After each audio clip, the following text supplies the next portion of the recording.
أفحسب الذين كفروا أن يتخذوا عبادي من دوني أولياء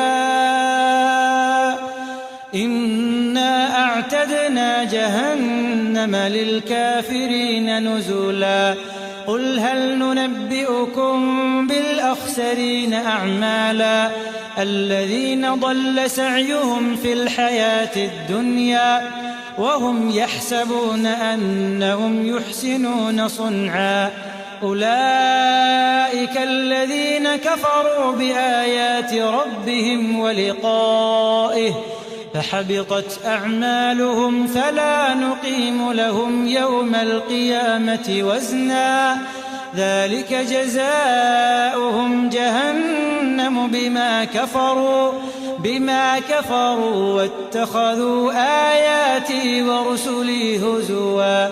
إن الذين آمنوا وعملوا الصالحات كانت لهم جنات الفردوس نزلا خالدين